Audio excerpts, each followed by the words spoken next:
जंतर मंतर आंदोलन का भविष्य क्या होगा, अगर आपके मन में ये चिंता है तो ये देखिए जवाब। आज सुबह जब दिल्ली पुलिस ने कायराना हरकत की, शर्मनाक हरकत की, इल्लीगल हरकत की, यहां जहां मैं खड़ा हूं इस जगह पे सोनम वांगचुक लेटे हुए थे और उन्हें सफेद गठरी के अंदर बांध के ऐसे घसीट के लेके गए जैसा इस देश में जिंदा इंसान के साथ कभी नहीं किया जाता है। बहाना ये लगाया कि उनकी स्थिति खराब थी, हाईकोर्ट का ऑर्डर था। कोर्ट का कोई ऑर्डर नहीं कहता था कि उनको घसीट के लेके जाए, कोर्ट का ऑर्डर नहीं कहता था उन्हें फोर्स फीड किया जाए, किसी डॉक्टर ने नहीं कहा था कि उनके वाइटल्स डाउन थे। वाइटल्स किसके डाउन थे? मोदी सरकार के वाइटल्स डाउन हो गए थे। लेकिन उसका परिणाम क्या हुआ है? परिणाम यह हुआ है कि युवा आंदोलन में और ऊर्जा बढ़ गई है। अब अभिजीत दीपके ने कहा है कि वो अब अनशन पे बैठ गए हैं। कहा है कि 20 तारीख का जो कॉल था मार्च का संसद को, वो कायम है और होगा।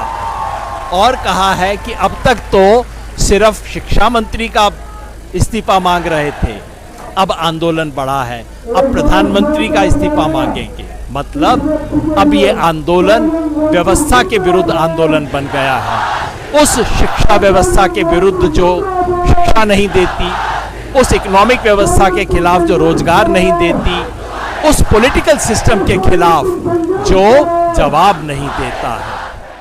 जैसे आप जानते हैं श्री वांगचुक जी हमारे साथ हमारे हॉस्पिटल में एडमिटेड है आज सुबह 7:30 बजे से।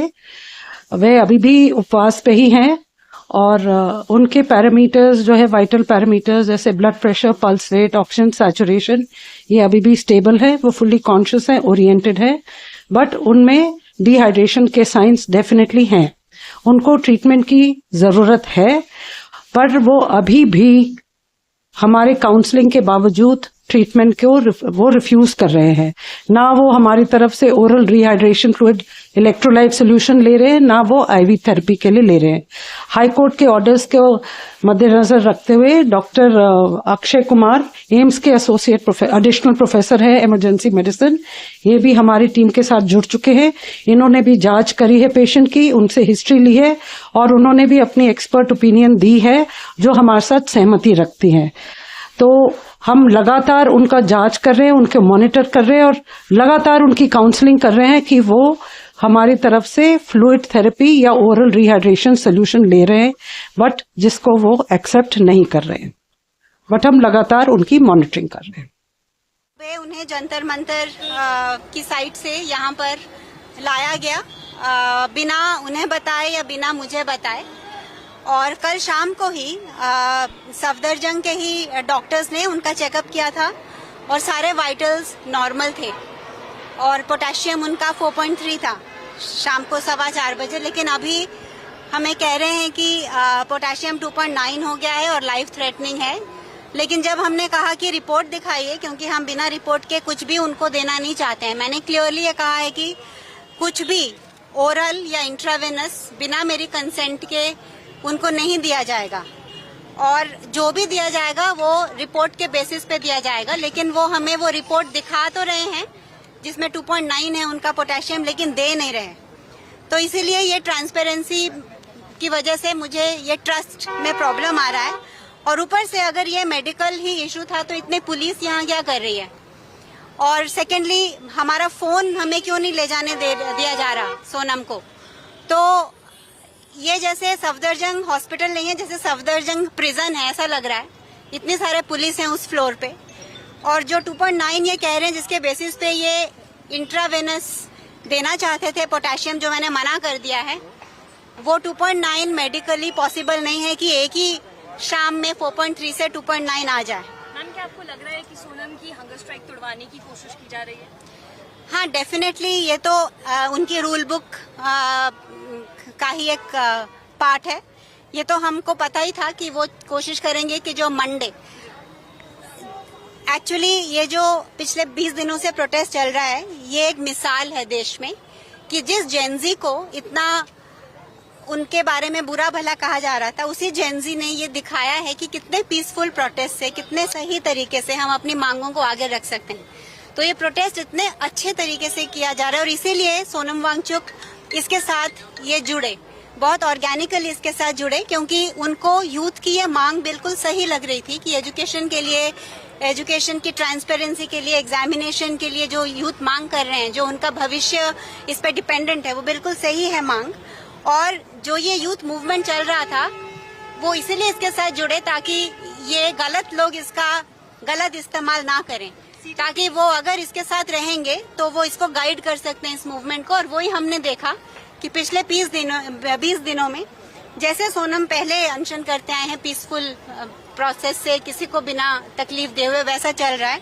तो इसीलिए कोई कारण नहीं है इनके पास कि मंडे की जो यात्रा है उसको रोक सके। लेकिन ये जानते हैं कि अगर मंडे मॉर्निंग यात्रा जो निकलनी है, अगर वो निकलेगी तो वो जस्ट दिल्ली में नहीं निकलेगी, पूरे देश में निकलेगी, क्योंकि हर शहर ये प्लान कर रहा है कि वो उसी वक्त वो भी यात्रा करे। और अगर सोनम की तबीयत, मुझे तो नहीं लगता कि उसमें कुछ खराब है, उनकी तबीयत बिल्कुल ठीक है।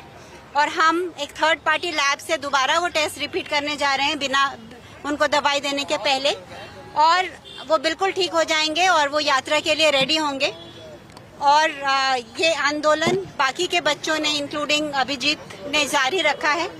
और अगर सोनम ना भी ज्वाइन कर सके वो यात्रा को, तो मैं उनको रिप्रेजेंट करते हुए वो यात्रा को लीड करूंगी। और वो होगा मंडे को, जो प्लान है वो ऐसा नहीं है कि सोनम को अगर वहां से जबरदस्ती ले आए हैं तो वो रोक सकते हैं। सुबह दिल्ली पुलिस ने जो हरकत की है यहाँ पे, वो कायराना है, शर्मनाक है, गैर कानूनी है।